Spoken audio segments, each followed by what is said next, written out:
and providing greater intelligence sharing. This week, we will also pass the Make America Secure and Prosperous Appropriations Act, which will provide more funding for our Homeland Security operations.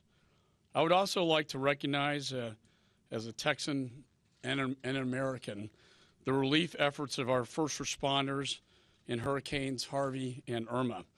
I saw them firsthand, and they, along with FEMA, the Coast Guard, and the National Guard,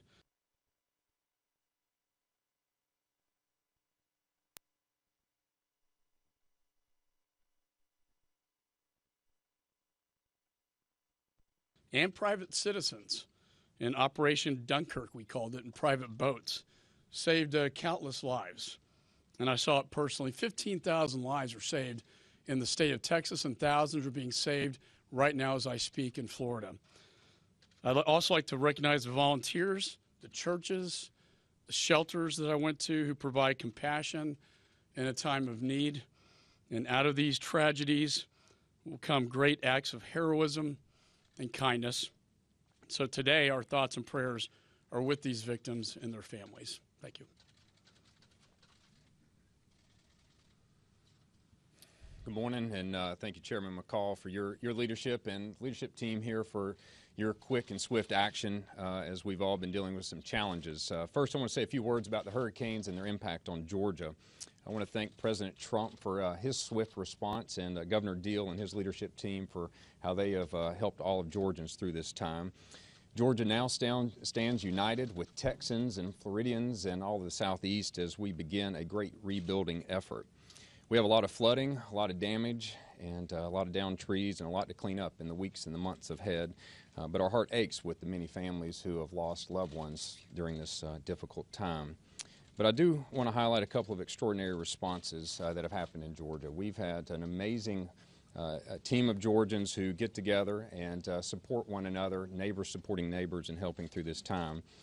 And after the storm has passed, the Georgia Department of Transportation initially reported over 1,100 different road closures, and just within 18 to 24 hours had gotten that down to just 100. And in the worst point, 1.5 million Georgians were without power. And to this point, they have cut that in more than half for the Georgia families. And that is because of the great work of the line crews and the crews that are out throughout the days and the nights over the last several hours. So I want to thank them for that. So all that's to say is that Georgia is strong. The pickup trucks are out. The chainsaws are being fired up.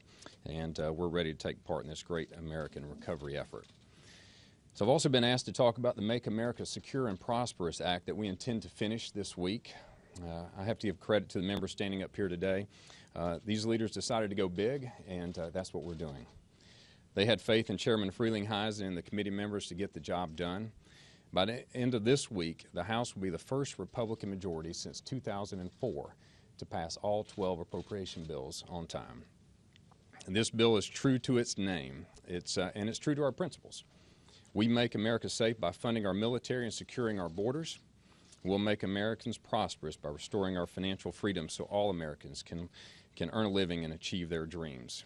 And I'll say something very obvious here. Americans entrusted our party. They entrusted us with the White House and majorities in both chambers of Congress. And so if you take a look at this package, these are the policies we were elected to pass. So this is the U.S. House saying, we hear you, we're with you, and we're ready to get this done.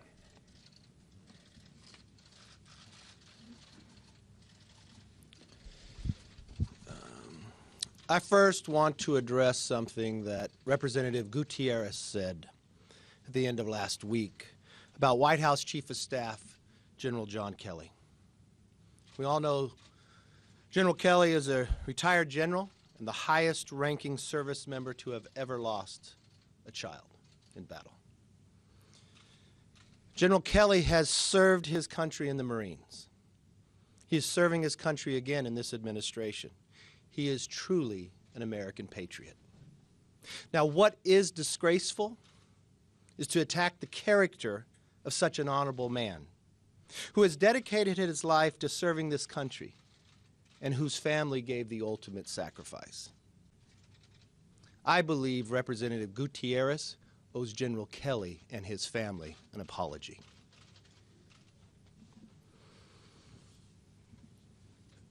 Yesterday, I put together a conference call for a number of the members who were affected with Irma, with the White House, FEMA, and DHS, much that we did within Texas as well.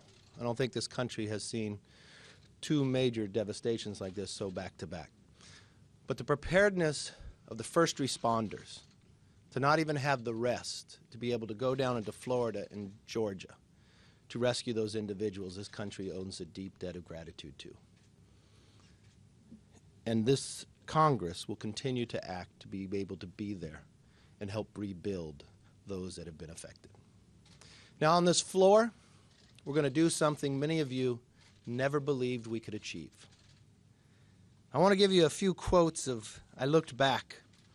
When we talked about that we would run an open process, have an appropriation process that runs through the committee, subcommittee, full committee, and take all 12 bills to the floor and debate them.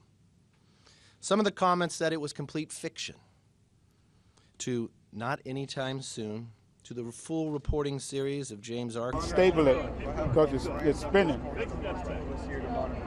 Oh, let's go, okay. I told you. All 12. We will pass them with the majority in Congress. I believe the Senate should do the same, with a simple majority of the Senate, which the American public believes should be done.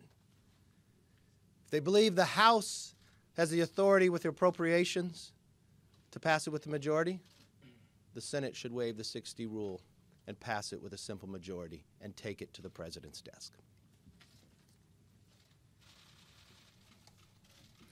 First, I want to also talk about Hurricane Irma.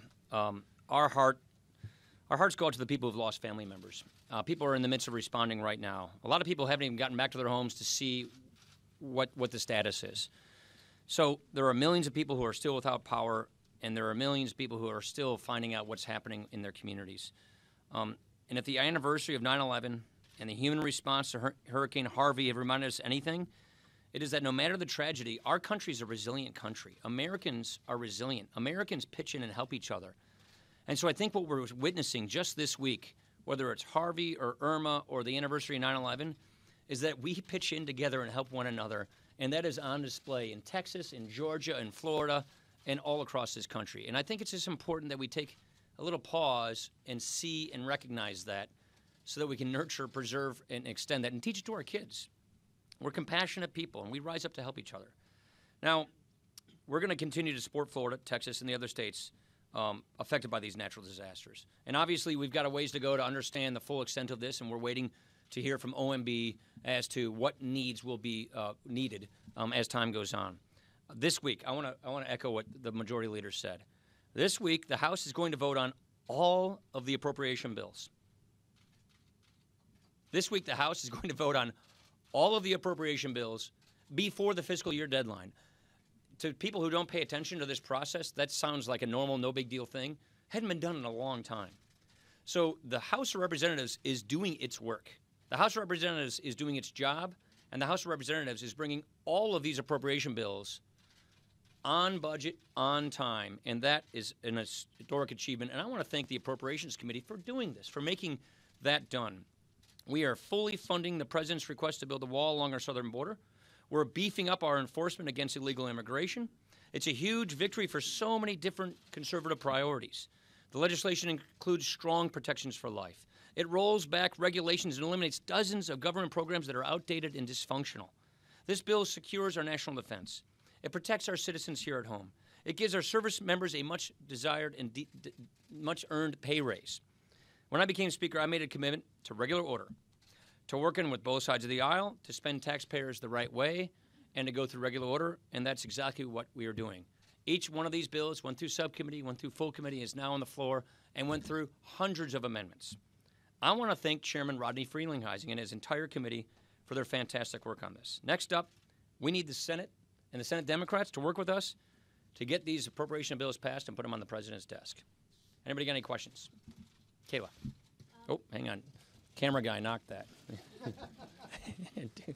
Let me think. Wait. Oh, okay, now you're taking all these pictures? Dude, you hit our thing. All right. All right, I think I got it. It's so much state.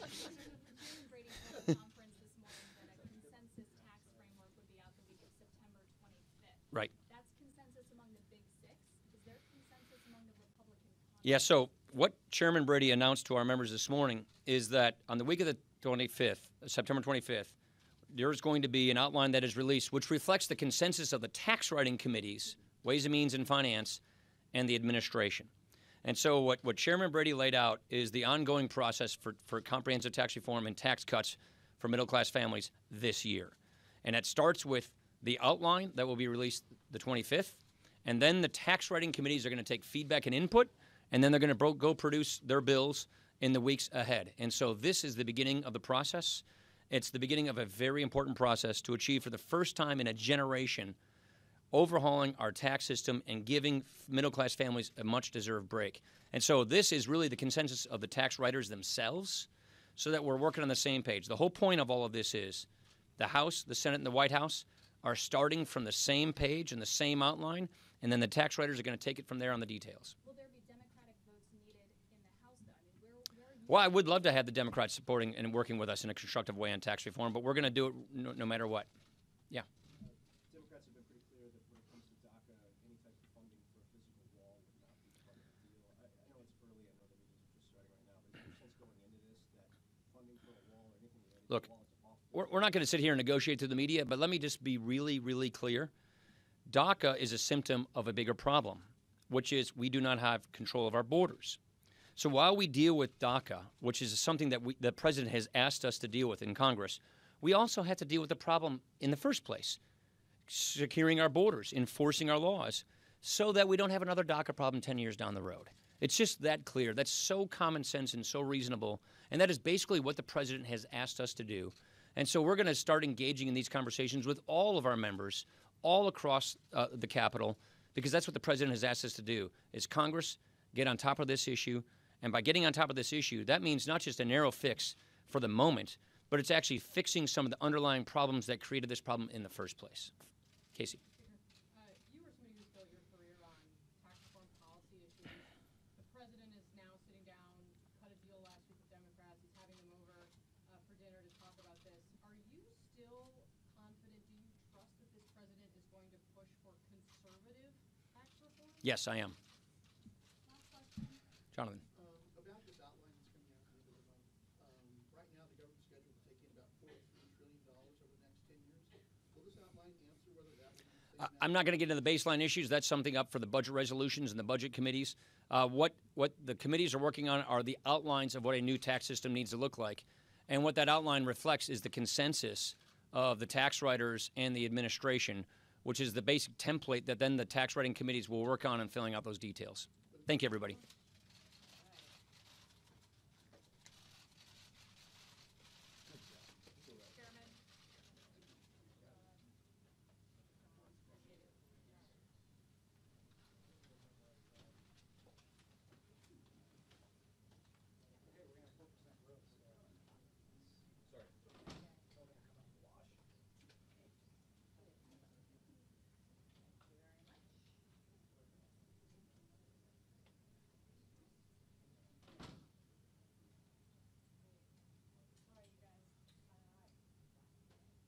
Well, interestingly, Sarah, Chairman Brady told Republicans this morning that they want to avoid what happened during the health care process. And of course, what we saw during that process was the conservative wing of the Republican Party raising their fists and saying that they were no